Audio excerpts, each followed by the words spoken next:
Well, thank you so much, Irshad Khan. Really, thank you for your leadership. Thank you for your friendship. It is great to have the opportunity to speak to all of you today. We were remarking on the way in that we had matched our suits today, but not our ties. But I want you to know, and especially for the young ladies who are here today that I just met, some of whom are involved with fighting against climate change and fighting for our environment, that I wore this tie actually specifically because of my belief in our efforts to stand up for our environment. Tonight I'm receiving an award from the Illinois Environmental Council. I wanted to make sure that I had at least some green in my tie. So I do have the same light blue, and I just want you to know that I'm connecting with everyone in the room. We have green, we have blue. I really am grateful for the work that the young ladies that I met are doing in school, and many of you I know are studying U.S. history and taking AP U.S. history. My own son is taking U.S. history now as a senior in school, and he's applying to colleges. This is a moment in our lives that is having us all tearing our hair out about what the future will look like, but he maybe should get some notes and pointers from those of you who are taking U.S. history so he can make sure and do well this first semester of senior year. Assalamu alaikum to all of you, and thank you for inviting me today. What a blessing it is to be here in Bridgeview and among all of you. Thank you to the Imam for your blessings, for your kindness, and also for your work on interfaith matters, which I have noticed is quite important to this council in particular. And I think it's a wonderful thing for the state of Illinois as people of all religions get together and find common ground. And we do have so much common ground among so many people across the state of Illinois. The Council of Islamic Organizations of Greater Chicago's guidance and wisdom throughout the pandemic has truly been remarkable and invaluable to so many Illinoisans. And I want to say from the bottom of my heart, and so you know how important it has been, you have saved lives. You have saved lives. You have kept people safe in one of the most traumatic moments, I think, in the history of the world, let alone the history of the nation and the state. And that has meant a great deal to me, and I want to express my heartfelt gratitude to all of you, and especially, I think, anybody who serves in a leadership role, no matter what kind of leadership role, whether it's leading a council, whether it's leading a business, maybe it's a teacher leading a classroom, or a young person leading a committee, or leading your own home and your family. You had a very challenging time over the last 2.5 years, I know. And everything that you have done to keep your families safe, to keep your friends, your neighbors, your community safe has been important in this endeavor. And I will just point out that Illinois has one of the best, highest vaccination rates in the entire Midwest, and one of the lowest mortality rates in the Midwest. And I'm very proud of that, but really it's your work that made that happen, so thank you very much. Back in March, I had the opportunity to attend your 30th anniversary luncheon, and I appreciate being acknowledged for that, but I couldn't be prouder to be your partner as we advance the policies that are so important to the Muslim community and that support Muslim families. During my time in office, the council's engagement and your outreach throughout the state has truly made a difference. As Illinois' leading Muslim organization representing over 70 mosques, Islamic institutions, and service organizations in our state, the council's work with our agencies to bring vital information and services to communities across our state really has been invaluable. I was looking at the list that you have just here, and I know it's not a complete list, but so many of these things are precisely what so many people across every religion, across every community needs. And you are doing that not just for the Muslim community, but for the broader community. And I can't tell you how much that means to me. We work together to welcome Rohingya and Syrian and Afghan refugees, continuing Illinois' long tradition of being the most welcoming state in the nation. I'm very proud of the work that we do to welcome people here, and particularly in partnership with you. And we have had the opportunity to bring thousands and thousands of Muslim families to Illinois to grow your community, but our community more broadly in the state of Illinois. And my administration's invested significantly in historically underserved communities. Many of the folks who are arriving don't have much when they arrive. They need help. They need help from you, and they need help from the state of Illinois. And that is our job, our collective job in welcoming them. And equity is a high priority for me, not just in welcoming people to our state, but also in governing our state. And you heard mention of Dr. Samir Vora, who's the recent appointee to the Department of Public Health. I want to just step back for one moment and tell you that, when you become governor without a pandemic, you are hiring people to be in your cabinet, in the senior positions in your government. And when I was interviewing for the Department of Public Health, a doctor came to see me. I had interviews with several, but a particularly remarkable doctor who I was so impressed with. But remember, and I'll tell you in a moment, you know who it was, Ngozi Ezike, and she was so important for us during the first 2 years of the pandemic. But, I didn't know how important the hiring of the Department of Public Health director would be. Because you run for governor, you don't think about a deadly global pandemic. It had never happened, not for 100 years, and certainly nothing this significant. And so I, in some ways, although I hired the best person for the job, not knowing about a pandemic, in some ways I got lucky. And Dr. Ezike did a tremendously terrific job keeping people safe across the state.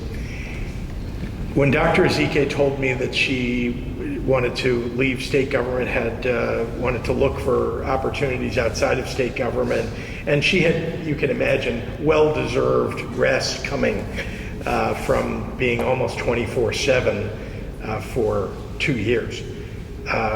Interviewing Dr. Vora, it was instantly clear to me that he would be as amazing a leader for the Department of Public Health. And so I'm very pleased. I hope you'll get to know him. I hope you'll invite him to speak to you, and also just to sit down with him. He's a very well-educated and very important doctor, and I think he's going to do a tremendous job. He's only a few months in the job already, and he has served quite admirably. My faith taught me that we're commanded by God to do the right thing, to step up for one another. The word that goes along with that is justice, to serve justice, to do justice. And there's a line in Deuteronomy in the Bible that says, that God says, justice, justice shall you pursue, commanding us to pursue justice. And honestly, it's the most powerful line in my belief, and most powerful concept, this idea of pursuing justice in everything: economic justice, social justice, criminal justice, doing the right thing, and holding people accountable. And it's why I ran for governor 4 years ago. It's why I'm committed to making sure that in our state we are pursuing justice for all our communities, that no one should be left out or left behind, no one should be discriminated against. Everyone should be held up for the value that they bring, whoever they are, to our society, and that we all stand up for people who have been left out and left behind.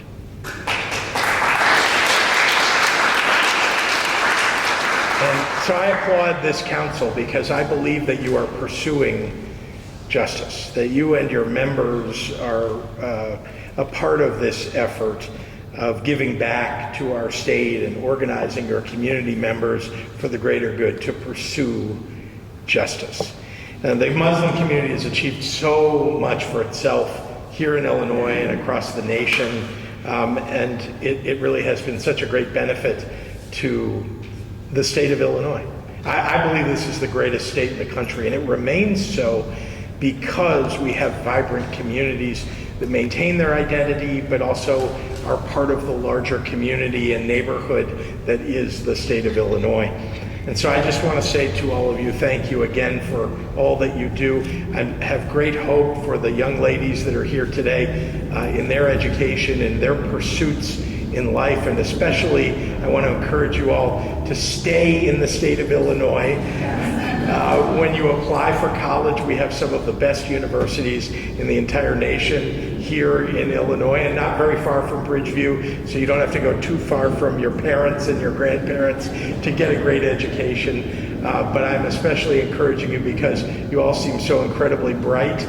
Your school is clearly doing an amazing job, and I'm very proud that you're growing up and experiencing what your community has brought to our great state. So thank you all very much. My name is Abdul Nasser Rashid. I'm running for state representative in the 21st district, which covers parts of the city of Chicago, goes from Cicero, Berwyn, all the way west to Countryside and comes down to Bridgeview. So I get all of Bridgeview up to 83rd Street. We're actually in the district right now, which is very exciting. Like Wasma, I won't really share the whole bio, but I've been doing political work and work in government for the last 10 years. After I went to Universal School, proud Universal alum, went to Harvard University, studied social studies and computer science, and then I spent several years working in the immigrant rights movement at the Illinois Coalition for Immigrant and Refugee Rights before going on to work for people like Chuy Garcia, Bernie Sanders, and others. And I spent 4 years roughly in Cook County government with former Cook County Clerk David Orr. Many of you may be familiar with my political history and track record. This is not my first rodeo, and so for the folks who are considering running for office, first of all, talk to me and talk to others, and we'll be more than happy to share insights. But sometimes it takes multiple times to win. Actually, I got a call from someone on Senator Durbin's team saying, "Hey, I thought you were going to follow Senator Durbin's plan of losing 3 times before you won the first time." All that to say, you have to persist in this work. And so alhamdulillah, for us, third time is the charm. We were able to win our Democratic primary in June of this year to become the Democratic nominee for state representative, and come November, I hope to be one of several Muslims and the first Palestinian elected to the General Assembly. Inshallah, it won't just be me. So, inshallah, it won't just be me being the Muslim. I hope it'll be me and Nabila and Azim Nizamuddin, all 3 of us going to Springfield to represent our community, and with all of your help, I hope we can make that happen. An election is just 6 weeks away. It's hard to, it's crazy to think about. Well, today's Tuesday, and the election's on a Tuesday. We're exactly 6 weeks away from Election Day. Let me talk just for a moment about some of my priorities. For those who know my involvement in Cook County, you know how much I care about property tax fairness and equity and accuracy. Our property tax system has been basically rigged by people who have access through their attorneys or political access, and have gained the system to get huge reductions in their property taxes and push that burden over to average families and small businesses, making working folks pick up the tab and pay far more than they should in property taxes while they get huge property tax breaks. There are solutions to this. This is not something that needs to stay the way that it is. It's something that I've worked on extensively in the past, and my intention in Springfield is to focus on making sure that our property tax system is working for average people. And an important part of that is making sure that our school systems aren't so over-reliant on property taxes to fund themselves. One, that raises property taxes on everybody, but what it also does is it creates deep inequities, because places that have less wealth, less of a property tax base, will end up having schools that aren't as funded and don't have the resources, that can't pay teachers well enough, and they don't get the best education, whereas places with a huge property tax base end up getting all the bells and whistles. So it's something that our families and our businesses feel in the pocketbooks, but it's also something that is it's an important part of equity in our education system. We also have to pass common sense gun laws. We need to make sure that Illinois doesn't allow military-style assault rifles to just get into the hands of anybody. We need to ban those guns.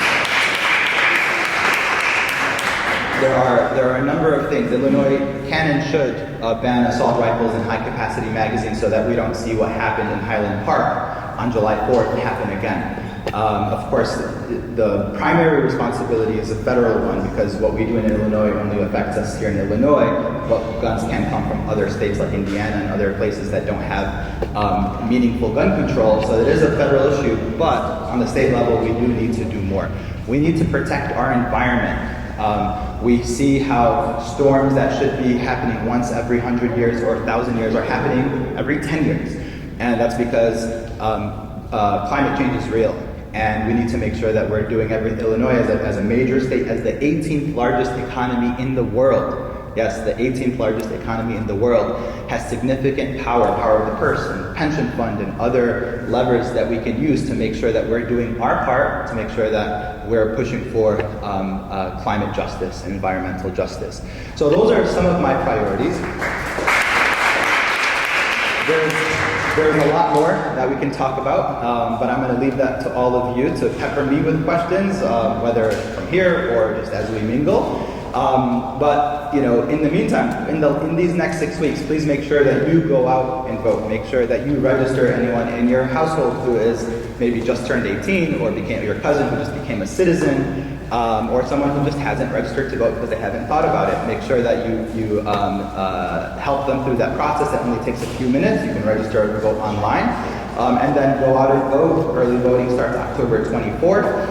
And inshallah, with your help, we're going to see some major historic developments in Illinois. I was a teacher and a principal once in a lifetime.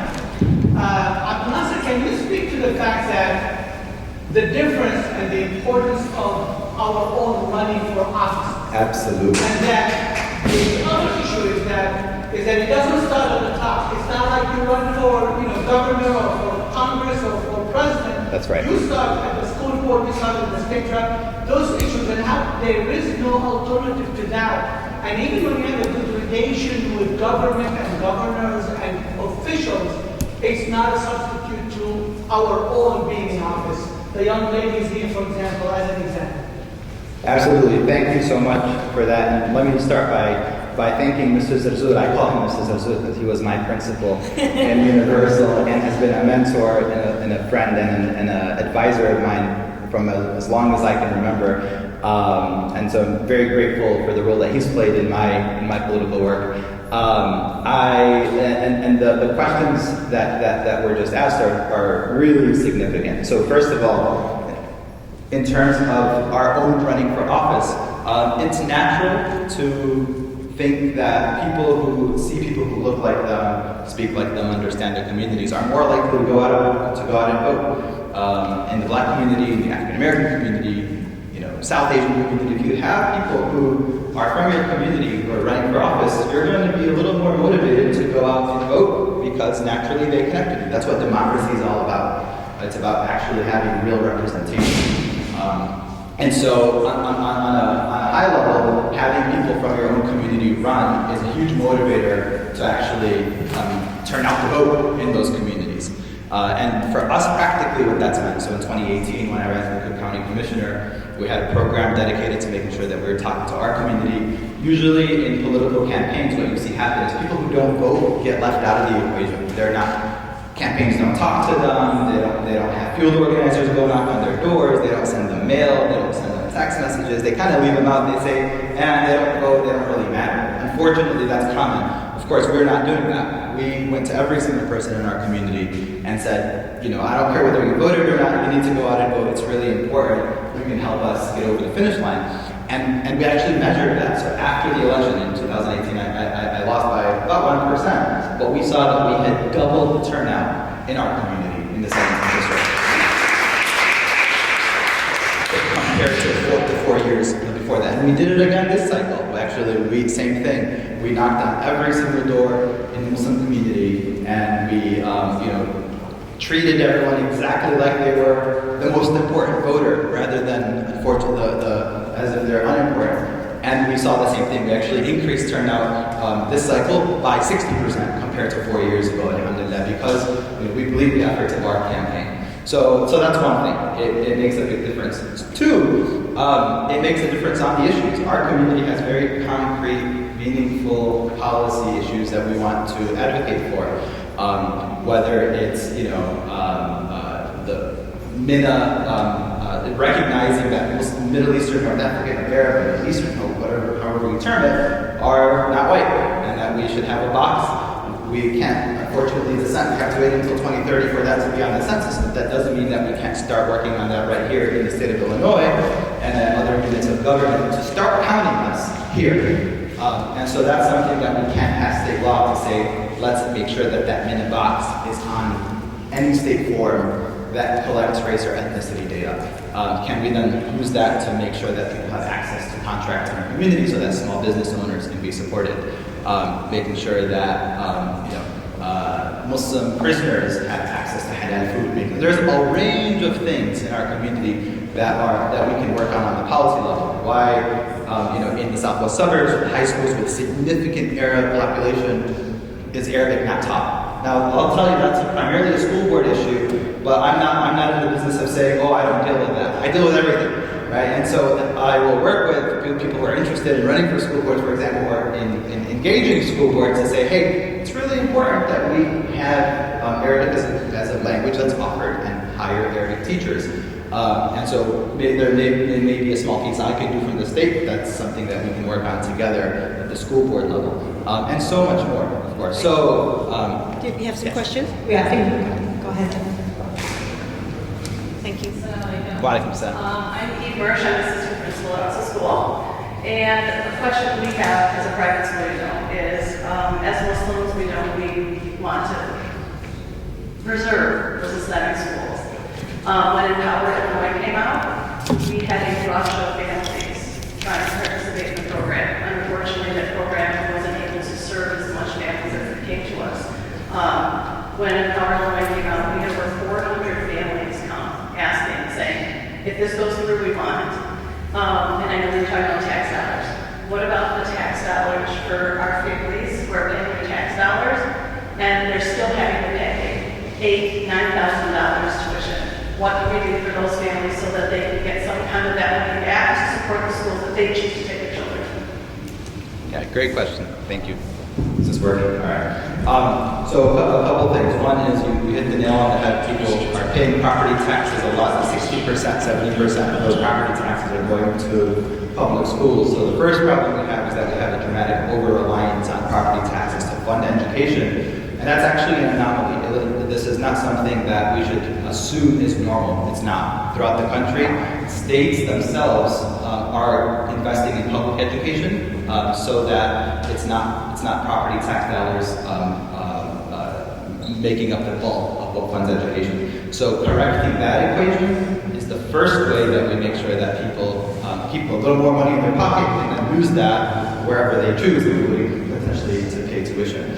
I will say that the inequity caused by this, by the issue, by the over-reliance on property taxes, is something that's going to take some time to fix because we need to make sure to bring in revenue so that we can pay, invest in education.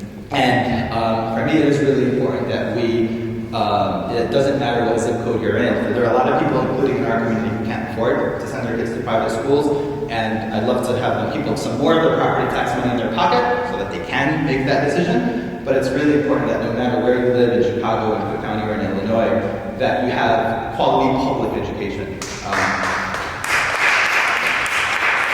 you looking for a voucher system for those who are paying taxes to the public schools, but then a voucher system for the private school students? It'd be something to look at. It's hard to think about a very robust voucher system when we're dramatically underfunding public education. And I hope we can, as a state, get to that point, inshallah.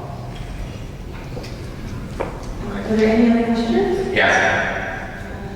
Well, Nazir, thank you very much for really taking a bold step to represent the Muslim community in Illinois. Okay. Illinois has got the second highest real estate taxes in the whole United States. That's one.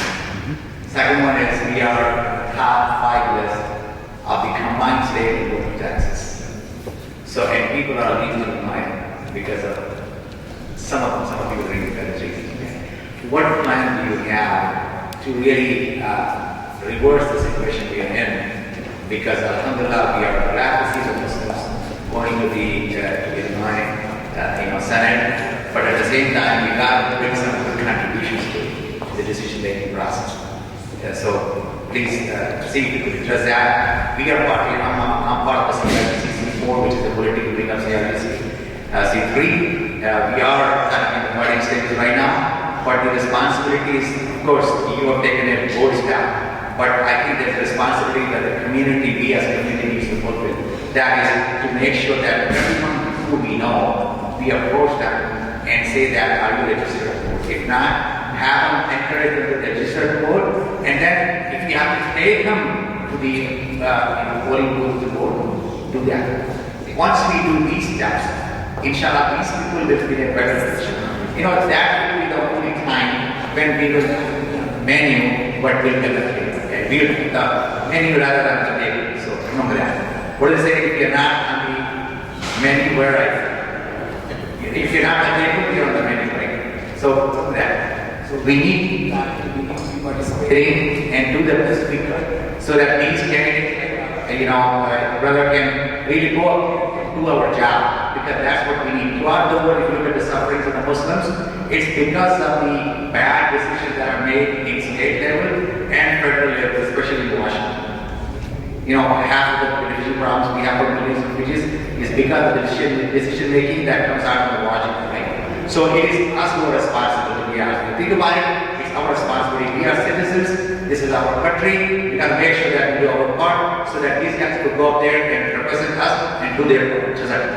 Thank you. And to build on that last part, and to part of Mr. Zazum's earlier question, is a lot of times what gets attention is the more glamorous offices, Congress, President, U.S. Senate, even state representatives, is highlighted, but it is really the local offices that we need to start getting involved in to first begin making a tangible contribution to improving our own communities, right? Our own library boards and park districts and school boards in our towns and villages, right?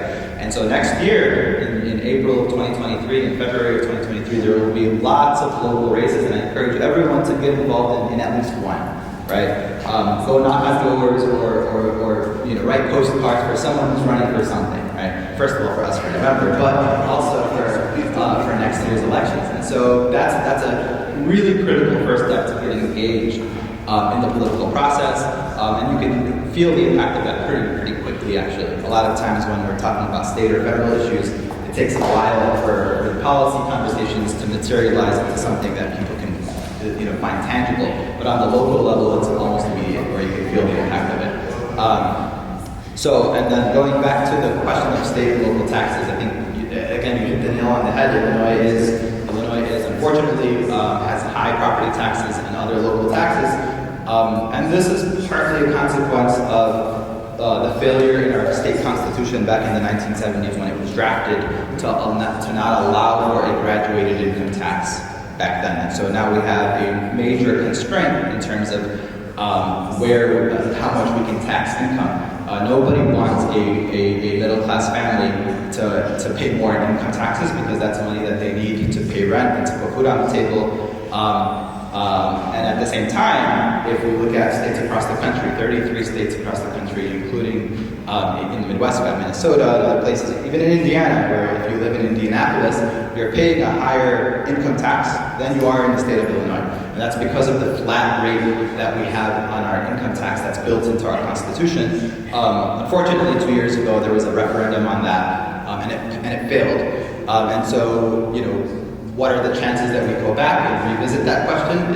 In my opinion, the reason that it did not succeed is because people fell for the Republican misinformation about it, that it was a way to just give Mike Madigan more control, and that they're going to come after you next. They fear-mongered and essentially had people vote to shield the ultra-wealthy, the top 3% of earners, from paying additional income taxes, and instead have to pony up in property taxes and sales taxes and all these other taxes that we feel day to day in order to shield the top few percent of earners from paying a little bit more income taxes that would have generated several $1 billion a year for our state budget, so that we can actually give people some relief. So politically, when does that get revisited? I don't know. I would be definitely a proponent, and I would be a yes vote to put that issue back on the ballot. But I want to make sure that it doesn't just get on the ballot, but that it actually prevails, so that we're able to, frankly, as Bernie Sanders says, make the rich pay their fair share, and so that we don't have to keep burdening middle-class families. The other thing is, we are making improvements as a state. I know that the news can often paint a really gloomy picture of what's happening, but since Bruce Rauner was kicked out of office and we've had a new governor and Democratic control, we've made significant improvements. I mean, if you remember during the Rauner years, and I'm sure the governor talked about this when he was here, our social service infrastructure crumbled. Illinois saw dramatic downgrades in our bond ratings. There was, vendors weren't getting paid by the state for months, if not years. And now we have no bill backlog at all. So if you're a vendor to the state and you bill the state, the controller's office is paying you the next day, right? Which is a huge improvement. We have credit upgrades, 6 credit upgrades in the last few years, which reduces the cost of debt, again, saving taxpayers hundreds of millions of dollars. The rainy day fund has been rejuvenated, right? We've put money back in the rainy day fund so that in the event of an emergency, we're in a position to actually continue operating as a state without falling apart. But there is a lot more to do. There's a lot more to do to make sure that people aren't feeling the pinch, who are trying to just do right by their families. And a lot of that comes by having the political courage to stand up to the ultra wealthy and say, you gotta pay. Thank you so much. Mr. Shireen, just a question, please. Yes. Yes, Thank you everyone again. I think we will have more time to discuss with you the taxes and the private schools and others. Inshallah, once you get your grants part of quickly. But we have 6 weeks already to the election day. We have a lot of students here. Give us a very quick task, homework. What should we do to make sure that our voices are heard and the politicians are recognized and made to recognize the votes of the Muslim community in Illinois? Fantastic question, thank you. The first thing is go to your, if you live in suburban Cook County, go to the Cook County clerk's office, put in your address and find out who your elected officials are. You're going to see a really long list going from President Biden to the township supervisor and township trustees, but you're going to see a really long list. And maybe find out who is your state representative or your state senator or your county commissioner, and shoot them a message. Stop by their office, give them a call, and maybe ask for a meeting. You want to have something that you want to talk about first, but think about something that matters to you, and say, hey, I'd like to talk to you about something that matters to me and to my family. And a lot of times what you'll find is that people are actually more accessible than we think they are. And so if you were to reach out, it may not happen in the next few days, but in the next few weeks or in the next month, you may actually get a meeting with your representative. And so I think the first thing is we need to internalize as much as we can that our government, not always, but a lot of times our elected officials are more accessible to us than we think they are. Does that mean that they always respond or are responsive on the policy level to what we want? Not necessarily, but that comes from further engagement. But the first thing to do is know who your representatives are. That's powerful. Look up who's up for election, right? I'm up for election. I have a Republican opponent. Who am I? What do I stand for? What does my Republican opponent stand for? And educate yourselves about the big debates happening. There are huge philosophical debates and political debates and financial debates about what direction we should take our state or our country or our local villages. So I would say do that, and then I would say get involved. Probably the best way to actually see it in action is to kind of jump in. Maybe a little unnerving at first, but it shouldn't be. You'll kind of the first time I knocked on doors, I was terrified, right? But you kind of within like half an hour, you're like, oh, okay, I can do this, And so get involved in the campaign in whatever way is right for you under whichever candidate that you want to support, because that will really let you see democracy in action. Assalamu alaikum everyone, peace be upon all of you. I see it's getting late in the afternoon, we are losing some audience here, but I'm just going to on this audience right here, because this is my target audience, this is my young women future leaders right here, so I'm so glad I have this opportunity to speak with you and everybody else in the room. My name is Sabah Heather, and I'm running for 2H County Board in District 5. I was slated just 4 weeks ago when the Democratic Party reached out to me and said they want me to be slated on the ballot and run for this position. Now, I was taken back by that because I wasn't planning on doing it. This is a race that people plan for almost a year. They, start their campaigns, they work, and they prepare themselves for this race. And I only would literally have 80 days to work on this race, and inshallah, win in November. But the more I talk to the people, the more I talk to my family, and especially when I talk to my 10-year-old daughter, Isa, I said, Isa, what should I do? And she, in her most beautiful message of mine, she said, I should just do it. Just give it a try, just fight. And that's what I did. I said yes to the party, I'm on the ballot, and I'm here in front of you, encouraging you all to look up my name. And I would just piggyback on what Brother Sabah was saying. It doesn't really start at the president, governor, or a higher position. It starts at the grassroots. That's what I started with. I started as an appointed PC for the Democratic Party. Then I moved up. I ran for school board elections. I did win. But I gained a lot of knowledge. I made a lot of connections. And I think because of the groundwork that I did, all these years, the party reached out to me and said they want me to run for this race. So it really does start at the grassroots level. And I feel it is absolutely imperative that we have people that look like us, that eat like us, that dress like us, that think like us, to represent us on various positions, from grassroots to all the way up to the president. What can we do? Somebody was asking this question. We are only 6 weeks away from the election. What can we do? What I think all the insights that were shared were wonderful. I'd like to add a little bit more to that. We have so many people. We have about 50 people in this room. If each and every person in this room takes responsibility of making sure that 5 people go out and vote, 50 people take responsibility, each person takes responsibility of 5 people to go out and vote. We are looking at a lot of people. And then it's a ripple effect from there. So that's one thing. Reach out to people, make sure you go out and vote. I was just talking to someone earlier this afternoon here in this gathering, and they said that our community gets excited a lot. They talk a lot and they show the enthusiasm, but then we fail to show that the election was at time. So we want to make sure that we come out, take responsibility for others to come out and vote as well. Educate people about the candidates, reach out to the candidates that Brother Abdul Nasser said. One more thing I would say is that all of you are social media wizards right here, right? Raise your hand if you think you're social media wizards.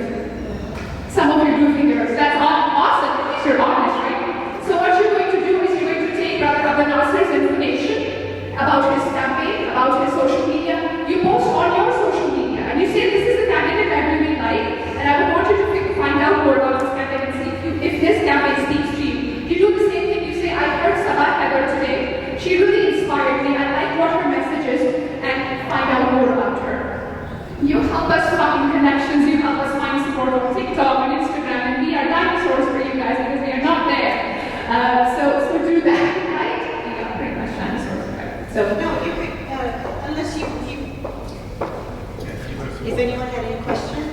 Oh, sure. Yeah, if anyone had any questions just about the political process or running process or anything like that, please. Further explanation, you said that they reached out to you to run. Can you talk a little bit about maybe how your previous work led to that? You said you had run for the she said he ran a couple times. Barack Obama lost like a couple times before he could get his seat. But what does it mean to you to like try? Like sometimes we said about our community getting excited. I think sometimes we get excited when our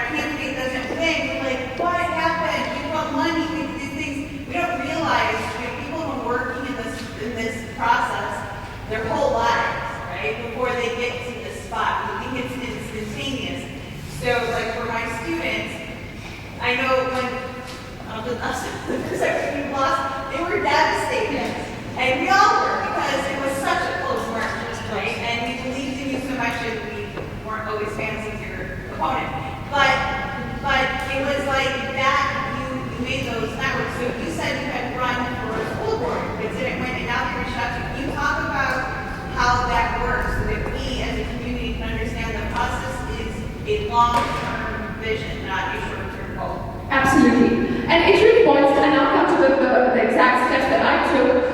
It really boils down to, as a candidate, to figure out what is your why. Why are you running? And honestly, I chose to run in 2016 when Trump happened. I'm going to be very, very honest. That was my jolting moment. That was what woke me out of my slumber, and I just threw myself into the system to try and figure out how can I get more involved politically and socially. So I reached out to my local organization. Every township has a local office, party office, whether it is a Democratic office or whether it is a Republican office. Depending upon what you align with, you reach out to that grassroots office, the township office, and you say, I want to be more involved, I want to work for you. They give you a position of an appointed precinct committee person, and then you start taking literature of different candidates door to door. You start talking about other candidates to your community, to your neighbors, and that's the most basic grassroots way to enter. Then what I did was that I became more involved in my school district as well. I am the PTA president of my middle school. I serve on the board of the biggest non-profit arm of my school district, District 204, which is the fourth largest school district in the state of Illinois. I serve as the board of director on IPEF, Indian Credit Educational Foundation. I became the vice president of the organization that is the parents' voice in the school district, Indian Credit Parents Council. I served my community, I represented my community on strategic planning committee, on boundary changes committee. I really just immersed myself. Then I continued to show up for events. I continued to show up for protests and marches for things that I really truly believed in, whether it was Free Palestine in Naperville or anything else regarding my students. There was a huge rally in Naperville when they were going to say, we don't want any equity, we don't want any diversity, we don't want any inclusion. 204 is diverse enough. Stop, enough with the diversity conversations. So then we arranged an that rally, we arranged a diversity rally, and it became a huge hit. It was so popular, so things like that, we continued to stay engaged. And I think when you continue to do the work with good intention, with purity of the heart, then the work is recognized. And then I had no plans of running in this race, that the party said, you know what, the candidate actually dropped out of the race. And when she dropped out, they reached out to me to replace her on the ballot. And I did feel like this was a last way of saying, you know what, this is the opportunity for you to act, and go ahead and take it. So thank you for asking that question very much. Thank you so much. It feels weird when I get to hear my bio. It sounds I forgot all about the things that I've done. My most important job of the last 20-something years was being a mom when I decided to stay home and take care of my family. As she said, I have 5 kids and 2 granddaughters. And I believe it was in 1994 when my husband and I decided that we needed to leave Chicago to give our kids an opportunity to go to quality schools, because we didn't know anyone to get us into the clouded schools that they have in Chicago. And so we made that decision to move out to the suburbs so that our kids could have access to better education. And when we came to a conclusion that even though I had been a very successful businesswoman, that I decided that I should make my kids my priority, where my husband could then making a living and providing it for us his priority. So I was able to be that super volunteer mom, driving my kids to football, basketball, and all the other things in the community that I really enjoy doing. So it's such a great time that now I have 1 child left at home. My kids are 37 to 17. My oldest, I don't like introducing him as my son anymore because he has so much gray in his beard that it tells everybody knows how old I am. But having this opportunity to run with Darren is just such a God thing, because 10 years ago I would have been too busy. 15 years ago I had too many kids and too many things going on. And get this opportunity at a time when my youngest is 17, he's almost 18. My kids live in the area and they help out to make sure that Brady gets dinner, and my husband got a new business. We opened up a business in our town, and it's about 3 turns out of our driveway, so I may be gone a lot, but we're very fortunate that everybody else is there to pitch in. this has just been such a phenomenal journey. You know, I was born to a 17-year-old orphan and raised on the west side of Chicago. It never occurred to me that I could run for a statewide office. It's just something that came along, and it's just been this blessing, this gift to get to tour this state and go places that I would have never gone. I mean, if we're up here north of 80. What some of us do, we just drive through Illinois. On our way to vacation, we get off and get gas. We don't spend time in all those tiny towns.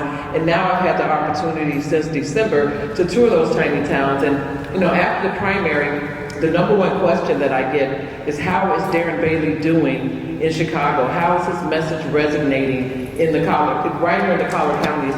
You know, downstate, I mean, after the primary, we know Darren got 57% of the vote with 6 people in the race.